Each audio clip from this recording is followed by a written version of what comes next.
सुबह की ताजगी भरी हवा उसके शरीर को छू रही थी। हाई क्लास सोसाइटी की सबसे शानदार बिल्डिंग के 13वें माले पर बना ये आधुनिक सुख सुविधाओं से युक्त फ्लैट था आदित्य का। रात भर कुछ बेचैनी के आलम में बिताने के बाद सुबह जल्दी ही आँख खुल गई थी। बाहर बालकनी में आकर खड़ा हो गया था। मेड को आवाज़ लगाकर उसने एक ब्लैक कॉफ़ी की डिमांड कर दी थी। रोज़ तो बेटी लेते हैं करीब 7:30, पर आज सुबह 5:30 ही उठकर बैठ गए और कॉफ़ी चाहिए। उसकी मेड राधा मन ही मन बड़बड़ाई, इन बड़े लोगों का भी अलग ही है जीवन जीने का। पता नहीं उन्हें कुछ भी करके सुकून क्यों नहीं मिलता। रात ठीक से सो नहीं पाया था, इसलिए आदित्य की आंखें नींद से बोझिल हो रही थी। पर बिस्तर पर लेटते ही कभी बिजनेस की बातें तो कभी उसकी एक्स वाइफ से हुई बातचीत दिमाग में गूंजने लगती थी और वह बेचैन हो जाता था। कितनी मेहनत से उसने ये बिजनेस एम्पायर खड़ा किया था। क्या था वो और आज क्या बन गया था। आज सोचता है तो उसे बरबस ही खुद पर गर्व करने को दिल करता है। कोई सोच भी नहीं सकता कि एक मध्यम वर्गीय परिवार से उठा लड़का आज बिजनेस वर्ल्ड का बादशाह है। तभी उसके मन में एक प्रश्न चुभने लगा, इस एम्पायर को खड़ा करने और बनाए रखने की उसने क्या कीमत चुकाई है, ये कैसे भूल सकता है वो। बड़ी खुशहाल जिंदगी थी उसकी जब नई नई शादी हुई थी और रोजी उसकी जिंदगी में आई थी।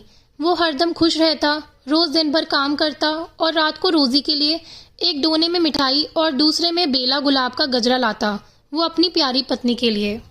दिन बीतते गए, रोजी की इच्छाएं बढ़ रही थी और उसे फूलों के गजरे की जगह हीरो के हार की लालसा होने लगी। हमारा इकलौता लाडला सरकारी स्कूल में पढ़े ये उसे गवारा ना था। एक दिन बोल पड़ी वो, आदि सुनो, क्यों ना मैं भी जॉब कर लूं, कुछ पैसे भी आएंगे, हमारा जीवन स्तर भी सुधरेगा।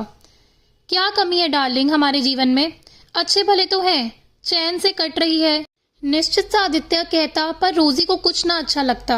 धीरे धीरे रोजी की जुबान भी तल्खी बढ़ने लगी। वो आदित्य को कुएं का मेंढक कहकर बुलाने लगी और उसके मना करने के बावजूद भी एक प्राइवेट कंपनी के डायरेक्टर की पीए बन गई। आदित्य का धैर्य जवाब देने लगा था जब वो अपनी सीधी सादी पत्नी को ऑफिस जाते बेढंग कपड़ों और मेकअप की परतों में पुतता हुआ देखता। इतना अनजान नहीं था वो दुनियादारी से। रोज उसे लेट क्यों हो जाता है, क्यों वो चंद रुपयों के खातिर अपना सब कुछ दांव पर लगाने को आतुर है। यह सोचकर आदित्य का दम घुटता। उसके रोकने और मना करने के बावजूद भी रोजी की मनमानियां नहीं रुकी। एक दिन वो आदित्य और अपने दुधमय बेटे को छोड़कर चली गई हमेशा के लिए। रोजी के जाने के बाद बहुत दिनों तक आदित्य सुकून से सांस ना ले सका। नन्हे बच्चे की परवरिश और अकेलेपन ने उसे उस बुराई की और धकेलना शुरू किया जिसकी वजह से नाराज होकर रोजी उससे अलग हुई थी। आदित्य जिस जॉब में था वहां वो चाहता तो घूस लेकर बहुत पैसे कमा सकता था, पर उसके संस्कारों और आदर्शों ने उसे ऐसा करने से रोक रखा था। आज रोजी के जाने के बाद उसके मन में जिद आ गई थी। वो रोजी को अब दिखाएगा कि वो कुएं का मेंढक नहीं है, वो भी पैसे कमाना जानता है। मन में लगी धुनने और अपने अपमान की ज्वाला में धधकता आदित्य पूरी तरह हर काले काम में लिप्त होने लगा था। उस पर पैसों के अंबर लगने लगे थे। धीरे धीरे काम बढ़े, लोगों से ताल्लुक बढ़ने लगे और वो जल्द ही रियल एस्टेट के काम में उतर गया। कामयाबी उसके कदम चूमने लगी थी। उसका छोटा सा मकान कब बड़े में, फिर फ्लैट, प्लॉट, जमीनें उसके साम्राज्य में जुड़ती चली गई। इसका कोई हिसाब ही नहीं था। बेटे को उसने पढ़ने के लिए मसूरी के बोर्डिंग स्कूल में दाखिल करवा दिया था। छुट्टियों में उससे मिलने जाता। शुरू में फिर व्यस्तता की वजह से अपने सब ऑर्डिनेट को ही भेजने लगा। वो पैसे बनाने की मशीन बन चुका था।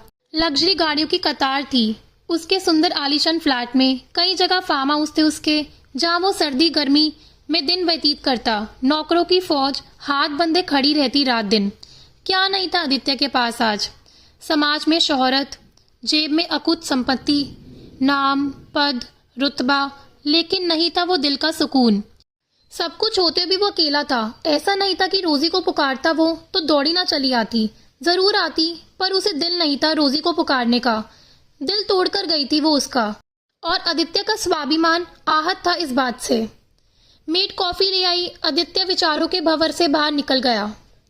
उसने कॉफी पी, लेकिन उसे कुछ स्वाद नहीं आया। उसका मन बेचैन था अभी भी।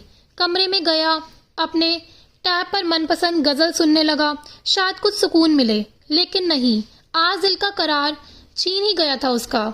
थोड़ी देर बाद गुनगुने पानी से शावर लिया, बढ़िया ब्रेकफास्ट भी खाया, पर चैन तो मानो रूठ ही गया था। अपने ड्राइवर विकी को कॉल कर कर बुलाया। चलो मसूरी चलो, उसने आदेश दिया। मालिक इस समय विकी चौंका। अचानक सब ठीक ठाक, छोटे साहब ठीक है? ऑल ओके, बस मूड कर रहा है, वो बोला। और कुछ ही देर में सड़क के सर्पीले मोड़ों पर उसकी गाड़ी दौड़ रही थी। ठंडी हवा चल रही थी, हल्की हल्की बूंदाबांदी थी बाहर। हरियाली का साम्राज्य था चारों ओर। उसे कुछ राहत महसूस हुई। एक टपरी पर चाय उबल रही थी, उसने गाड़ी रुकवाई। विकी फिर चौंका। मालिक यहाँ चाय पियेंगे?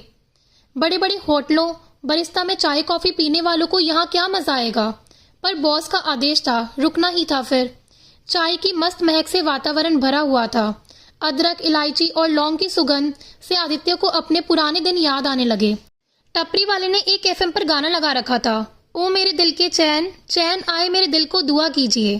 आदित्य को लगा कि उसके दिल की आवाज है। उसे कुछ हल्कापन महसूस हुआ। तभी कुछ गरीब मजदूर, उनकी पत्नियां और बच्चे आते दिखाई दिए। वो सब टपरी के पास आकर रुक गए थे। बच्चे ललचाई निगाहों से वही बनते समोसे, कचौड़ियों को देख रहे थे। उनके माँ बाप के पास इतना पैसा कहाँ जो उन्हें खिला पिला सके। आदित्य ने दुकानदार को 500 का हरा नोट दिया। इन सबका पेट भर के समोसे, मिठाई खिलाओ, चाय दूध पिलाओ, जो कहे वो दे दो। वो सब भौचक्के होकर आदित्य को देख रहे थे, लेकिन उसने हंसकर कहा, जी भरकर खाओ, और चाहिए तो मैं और भी पैसे दे दूंगा। अब वो सब मस्त होकर खा रहे थे, खिलखिला रहे थे और बहुत सामान और प्यार से आदित्य को देखते जा रहे थे। आदित्य को याद आ गया अपना बचपन, जब वो कितनी गरीबी में भी अपने माता पिता के साथ गुजारा किया करता था। 6 भाई बहन वाला बड़ा परिवार होने के बावजूद भी कभी उसके माता पिता में लड़ाई नहीं हुई। वो सब मिलजुल कर रहते, संग हंसते और रोते, और कितना चैन और सुकून था उसकी जिंदगी में। आज इन सबको देखकर वो सुकूनियत फिर से महसूस हो रही थी। इतना पैसा कमाया, गाड़ी बंगला बनाए, हर सुख सुविधा जुटाई। दुनिया का कोई ऐशो आराम नहीं था जो आदित्य के पास ना हो, पर सिर्फ सुकून ही गायब था उसकी व्यस्त जिंदगी में। लेकिन ये एक कदम जो उसने आज लिया था, वो उसे बहुत अच्छा लगा। क्या दूसरों का पेट भर के इतना अच्छा लगता है?